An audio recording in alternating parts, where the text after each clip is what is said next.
네, 이번 코너는 본방송에선 절대 알려주지 않는 이야기, 프로그램의 비하인드를 확인할 수 있는 본방 외전 시간입니다. 오늘은 PD수첩의 한학수 PD가 자리했습니다. 어서 오세요. 예, 안녕하세요. 네. PD수첩의 진행을 맡고 있는 한학수입니다. 네, 오늘 저희 위원님들에게 시작하기 전에 다 물어봐라, 다 이야기하겠다 하셨는데 정말 솔직하고도 다양한 이야기 기대하겠습니다. 예.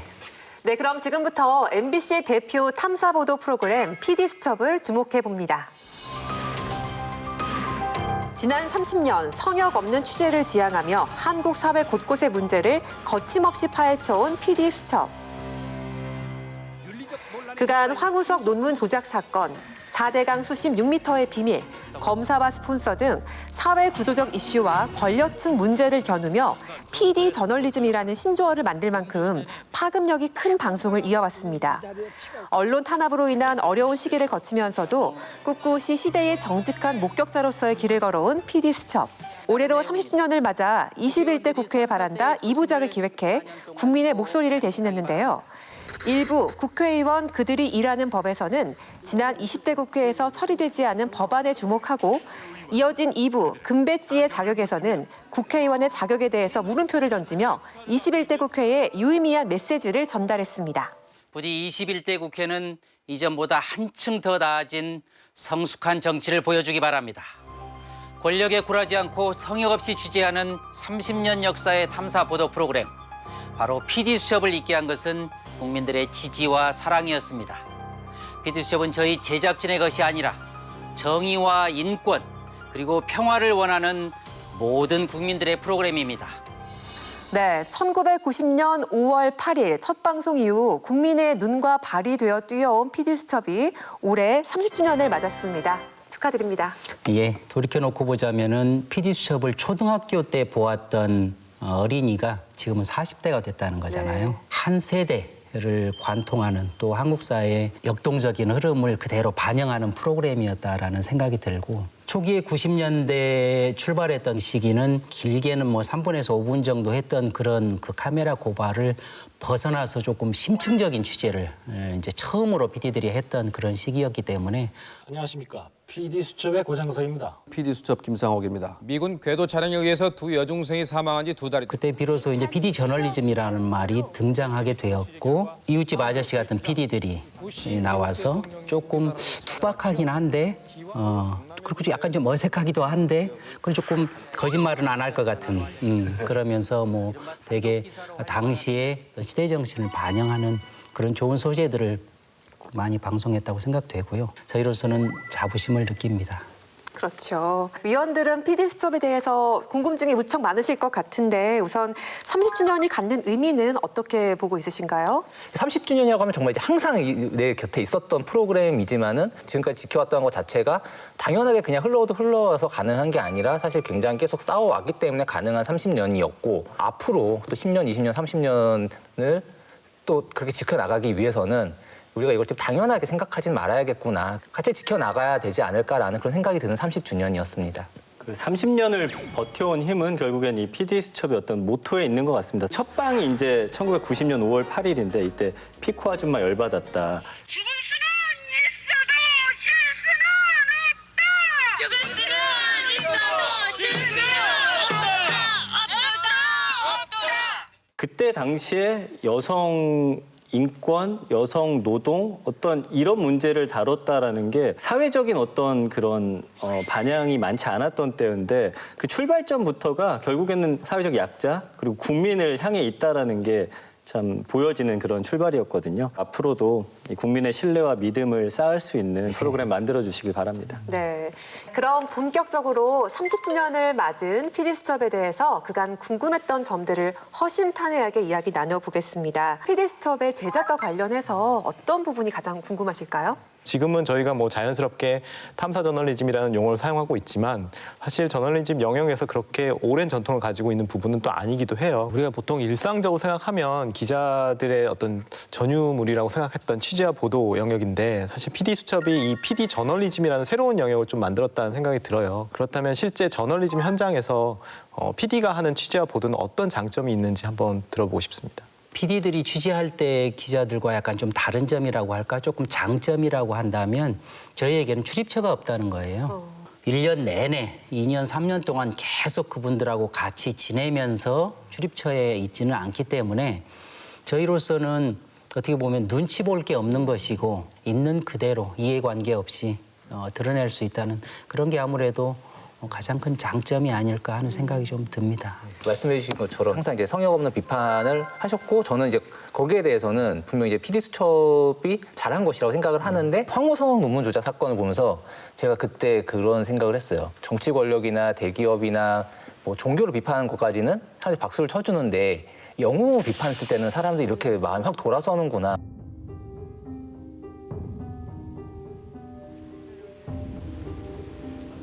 난자 의혹 방송과 뒤이은 황 교수의 기자회견 이후 PD수첩은 시청자들의 항의 전화와 사상 초유의 무광고 방송에 항의성 촛불 시위까지 감수해야 했다. 나를 갖다 해친 게 그것이 위한 거야? 선생님 저 아세요? 나 모르지. 잘못해버려다 야기가 나서 이 말이야 이거. 사회 혼란자로 나 쳐넣어버려 불라 이 그때 저는 정말로 성역이라는 게 존재할 수도 있구나. 그리고 이 성역이라는 게 정말 깨졌을 때 사람들이 이렇게 불처럼 분노하는구나 걸 느꼈는데 요즘 한국 사회에서 이게 좀 성역화되어 가고 있는 것 같다고 생각하는 게 혹시 있는지 그거 좀 들어보고 싶습니다. 지금에 와서는 한국 사회에서 성역이라고 할 만한 것은 많이 없어졌다고 생각합니다. 한국 사회가 그만큼 발전해 가고 있고 그만큼 좀 더 투명해지고 있다고 저는 생각하고 있고요. 다만 여전히 조금 그 기득권이라고 하는 것이 조금 강한 검찰이라든가 법원, 그다음에 군대 혹은 국세청 이런 곳들은 참 취재하기가 힘들어요. 그 안에 들어가서 사람들을 만나서 이야기를 듣기도 너무너무 어렵고 그건 그만큼 국민들의 어떤 견제, 언론에 의한 감시 이런 것이 이루어지기 힘든 곳이기 때문에 앞으로 조금 더 우리가 주목하고 더 감시를 해야 될 부분이 아닌가 하는 그런 생각이 좀 듭니다. 제일 취재하기 어려운 권력이 일반인들이 가장 좀 무서워하는 권력 집단이라는 생각이 들어서 그럼 억울하면 차라리 경찰, 검찰 찾아갈 게 아니라 PD수첩 찾아가는 게 낫겠네라는 생각이 드는 거예요. 그런 측면에서 봤을 때 정말 PD수첩에 많은 억울한 사연, 제보, 피해자 증언 이런 것들이 쏟아질 것 같은데 어떤 것들을 주로 이제 아이템을 선정을 해서 취재를 나가야겠다라는 그런 기준을 가지고 계신지 그 부분을 좀 여쭤보고 싶습니다. 그 기준은 어떻게 놓고 보자면 우리는 의미입니다. 의미. 어젠더 세팅이 사실은 가장 큰 겁니다. 의제를 어떻게 던지는가. 이 사회에 가장 필요한 부분이 무엇인가. 그 부분이 가장 고려하는 것 같아요. 오늘 저희는 부끄러운 우리 언론의 이야기를 하려고 합니다. 검찰개혁이라는 시대적 과제 앞에서 국민들을 실망시키는 집단으로 언론인들이 등장하고 있기 때문입니다. 이 중심에는 다름 아닌 검찰 출입기자단이 있습니다. 성폭력 가해자의 법적인 공소시효는 존재해도 피해자의 고통에는 공소시효가 없습니다. 저희는 익명으로 숨어버린 가해자들 그리고 사건을 은폐하려는 권력자들의 실명을 끊임없이 공개할 것입니다. 제보가 큰 아이템을 만들어 나가는 어떤 저수지라고 할까요? 그런 면이 있기 때문에 질적으로 우수한 제보들이 더 늘어났으면 하는 생각이 들고 방송으로 표현할 수 없지만 억울한 사연들의 제보들이 참 많이 있어요. 근데 저희 1시간 동안 하기는 힘든 작은 그 제보들 이런 경우는 이제 저희가 뉴스 데스크에 넘겨주고 그다음에 실화탐사대에 넘겨주고 그래서 저희 프로그램에서는 소화할 수는 없지만 작은 그런 억울한 사연들은 다 이제 이렇게 또 분산 배치하기도 하고 그래서 그런 유통망의 역할도 하기는 합니다. 한학수 PD 개인적으로 되게 좀 기억에 남는 그런 PD수첩의 보도가 무엇이었는지 들어보고 싶거든요. 개인적으로 가장 기억에 남는 프로 중에 하나는 그 2002년에 했던 그 미선이 효순이 그 소파 관련 그 보도였습니다. 태어날 때부터 단짝 친구였던 신미선, 신효순 양. 훈련 이동 중인 미군의 50톤 궤도 전차에 치여 이들은 생일 바로 전날 15 나이로 죽어야 했습니다. 두 여중생의 죽음이 우리에게 준 가장 큰 숙제는 역시 소파를 개정하라 하는 거 아니겠습니까? 예, 그렇습니다. 효순이, 미선이 두 여중생의 죽음은 소파의 문제점을 극명하게 보여주었습니다. 이 불평등한 소파 규정 때문에 사건에 대한 진상 조사가 제대로 이루어지지 않았습니다. 저희가 보도하고 나서 그 소파 미선이 효순이 사건과 관련해서 이제 소파의 개혁까지 얘기하면서 촛불 시위가 있었고 저희도 그런 거는 처음 봤기 때문에 촛불 시위를 하는 게 이게 가능한가? 촛불을 들고 어쩌자는 거지? 그런 생각이었는데 그게 말하자면 처음으로 제안된 대한민국에서의 첫 번째 촛불 시위 제안이었고 시민들은 손에 촛불을 들고 거리로 나섰습니다. 분노한 행렬은 세계사에 유례없는 대규모 촛불 시위로 이어졌습니다.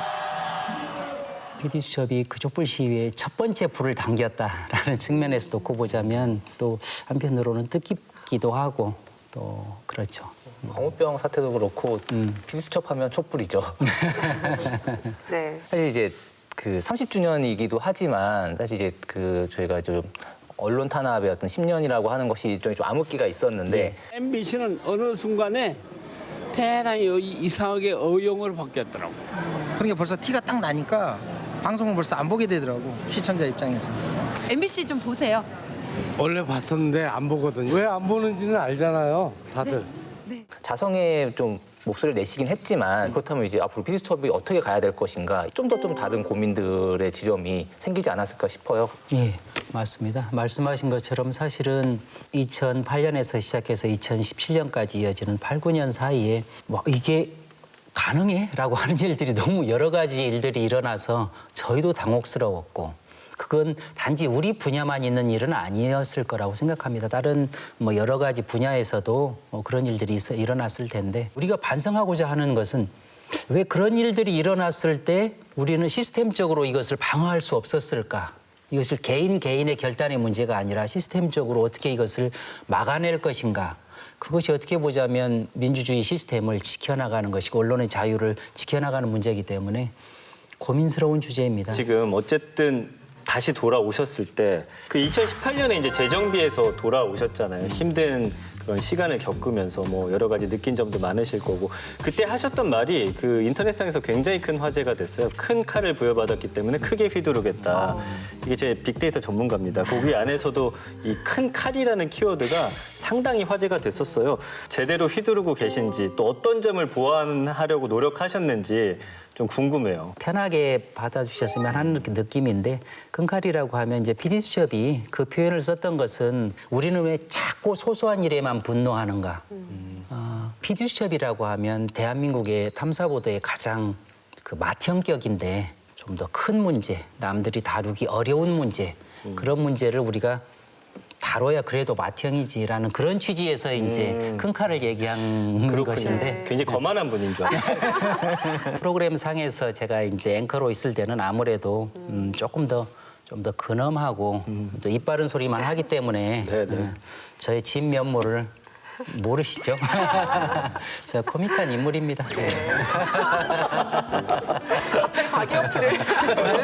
아직까지 못 본 것 같은데 카메라 앞에 스쳤잖아요. 사실은 원샷으로 계속 받게 되는데 그거 좀 어색함은 없으셨나요? 어떠셨어요? 어색한 정도가 아니고 대단히 좀 괴로웠습니다, 처음에는.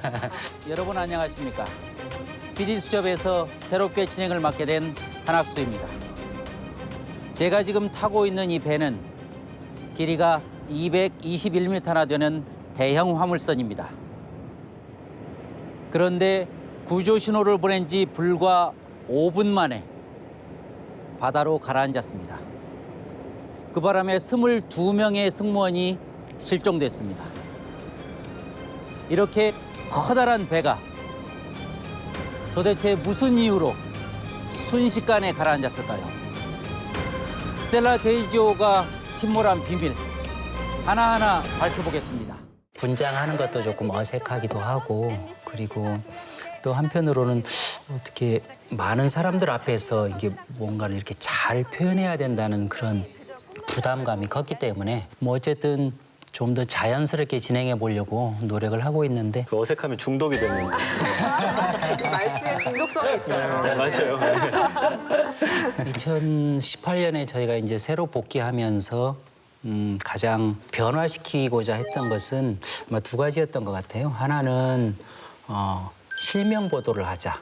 그러니까 익명이라는 어떤 이름 아래 또는 이렇게 논란이 되고 있습니다라고 하면서 논란의 틈바구니로 숨어버리지 않고 실명 보도를 하자, 가능하면. 또 하나 시스템상 변했던 것은 이제 팩트체크라고 하는 부분을 독립적으로 견지하는 팩트체크 팀을 새로 만들자라고 해서 팩트체크 팀장, 팀원이 꾸준히 대본에 대해서도 서로 체크하고 그다음에 구성안에 대해서도 체크하고 취재 과정에서도 사이사이 그런 부분을 서로 체크하기 때문에 그걸 실제로 2년 반 동안 해보니까 훨씬 좋습니다. PD들도 서로 고마워하고 그렇게 한 2년 반 동안 거의 전쟁하듯이 진행해 온 것 같습니다. 네, 지난 30년간의 정말 PD수첩의 역사가 쭉 그려지는 듯한 그런 느낌이었습니다.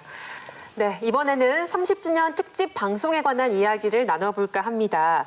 PD수첩에서는 지난 2일과 9일에 거쳐서 21대 국회 바란다 2부작을 방송했는데요. 위원들은 어떻게 보셨나요? 사실 저는 좀 제목을 보고 약간 우려를 했던 게 좀 정치 혐오를 또 이제 부추기는 게 되지 않을까 좀 걱정했었는데 되게 기우였던 것 같아요. 실제로 이제 열심히 법안을 내는 의원들을 보여주고 근데 그 법안들이 왜 지금 통과되지 못하고 있는가, 좀 어떤 이유로 그런가 시스템적으로 잘 짚어줬다는 부분이 저는 굉장히 좋았고 단순히 정치 혐오가 아니라 정말로 우리가 오히려 더 정치에 관심을 가져야 되는 이유를 보여줘서 되게 좋았고 PD수첩에서는 이 30주년 방송을 국회 2부작으로 한 좀 이유가 있다면 어떤 게 있을까요? 네, 국회의원을 조롱하고 그다음에 정치를 무시하고 이런 것은 어떻게 보면은 좀 쉬운 일입니다. 그런데 국회의원들이 어떻게 보면 우리가 뽑은 사람들이잖아요. 그리고 이제 국민들이 훨씬 이전보다 국회에서 할 수 있는 일이 많다는 것을 점점 더 많이 알게 되고 정치에 대해서 그만큼 관심을 가지고 있는 게 아닌가 생각이 되고요.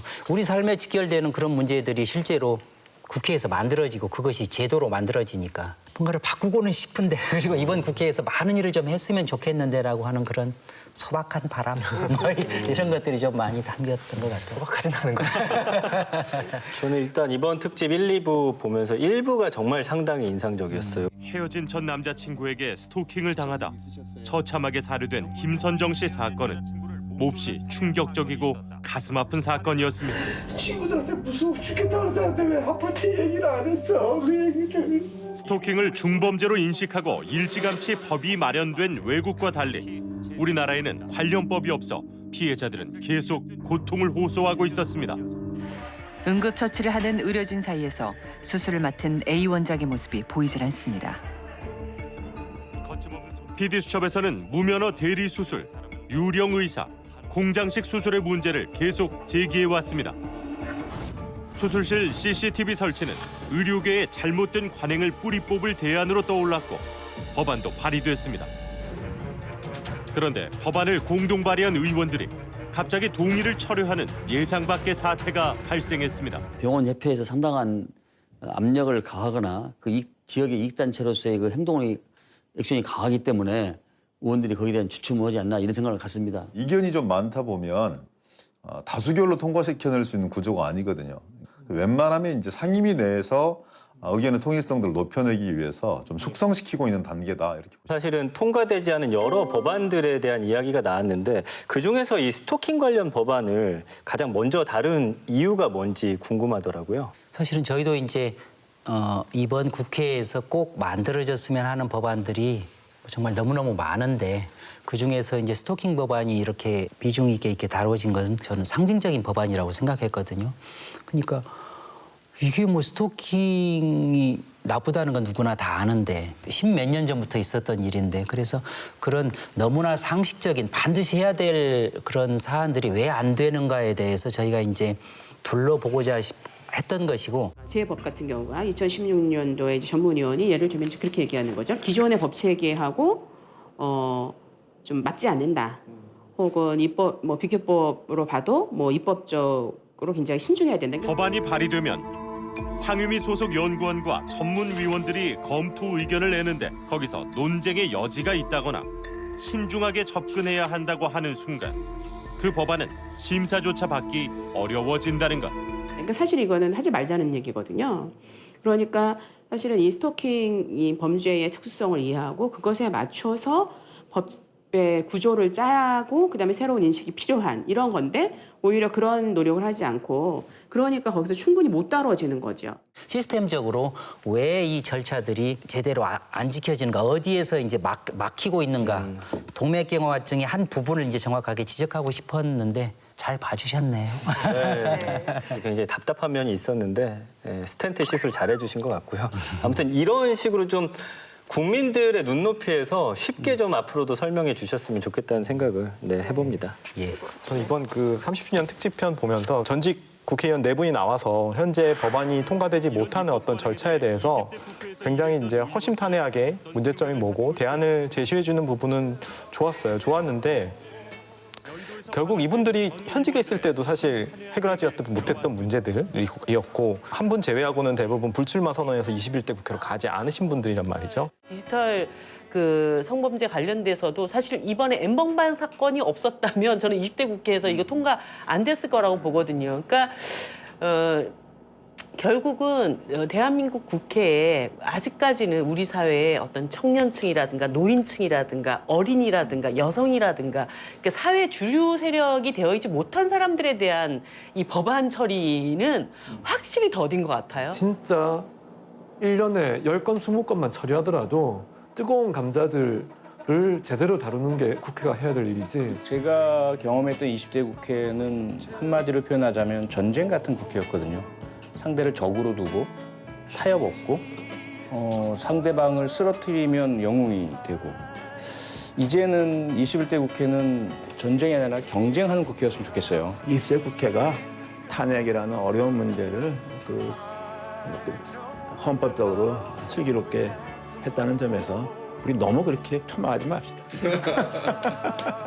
그분들 스스로 정치에 대한 혐오감을 느끼신 부분도 있는 것 같아서 오히려 더 저는 허탈감이 좀 쌓이는 부분도 있어서 이렇게 4분의 전직 국회의원을 섭외하게 된 어떤 연출의 기획, 의도 그 부분에 대해서 좀 여쭤보고 싶어요. 20대 국회가 뭐 이제까지 국회 중에 제일 최악이다.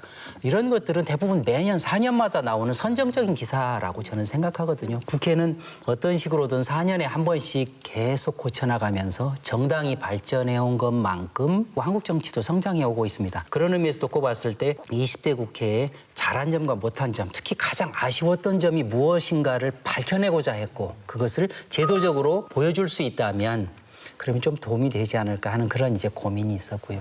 4명의 그 국회의원을 섭외했을 때 함께 모인 자리는 처음이고 다 상임위가 조금씩 달라서 좀 말을 잘 못하면 어떡할까, 어색하면 어떡할까 했는데 천생연분처럼 그냥 막 얘기를 편하게 그리고 어떻게 보면은 이제 자기가 국회의원을 놓았기 때문에 좀 더 편하게 속에 있는 얘기를 했던 것이라고 생각되고요. 시청자들도 아마 좀 많은 부분 공감할 부분이 있지 않았을까 하는 생각이 좀 듭니다.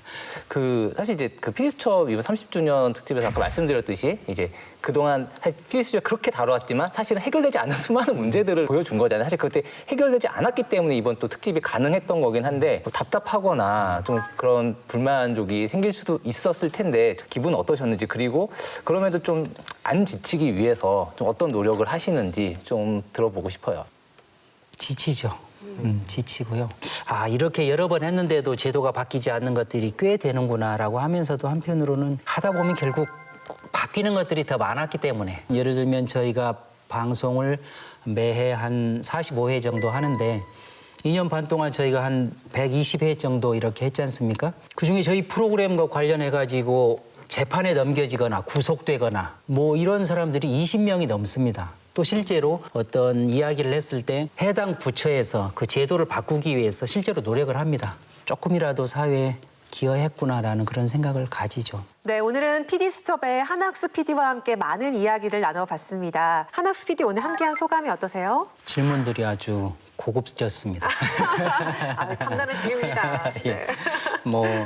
저는 이제 PD수첩을 하면서 저희가 아무리 팩트체크를 하고 사실을 잘 구성해서 진실을 추적하려고 해도 실수할 수 있습니다. 그래서 저희는 실수하게 되거나 혹은 잘못된 보도가 나오면 언제든지 정정하고 또 시청자들의 사과하려고 합니다. 올 초에도 저희가 부동산 3부작을 하면서 부분적으로 작은 실수가 있었습니다. 제작진은 A씨가 계약금만 지급하고 등기 이전도 이루어지지 않은 상태라서 방송에서는 전세 거주자로 소개하였습니다.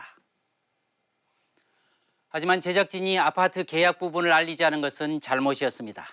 결과적으로 시청자분들께 혼란을 주었습니다. 깊이 사과드립니다. 지금은 뭘 이렇게 숨기거나 은폐하거나 그러는 건 저는 그런 시대는 지났다고 봅니다. 그래서 잘못한 부분이 있으면 있는 그대로 공개하고 사과하고 그것을 고쳐나가는 것이 쿨한 탐사보도라고 저는 생각하고요. 또 하나 이제 이 자리를 빌어서 당부하고 싶은 것은 저희 2018년 이후로 많은 제보들이 이제 늘어나고 있고 질적으로도 좋은 제보들이 들어오긴 하지만 여전히 저희는 제보에 굶주려 있습니다. 진실만을 그리고 어쨌든 심층적으로 보도하는 PD수첩에 정말로 많은 제보 부탁드립니다. 네, 앞으로도 성역 없는 취재를 부탁드린다는 말씀 전하고 싶습니다. 네, 오늘 나와주셔서 감사합니다.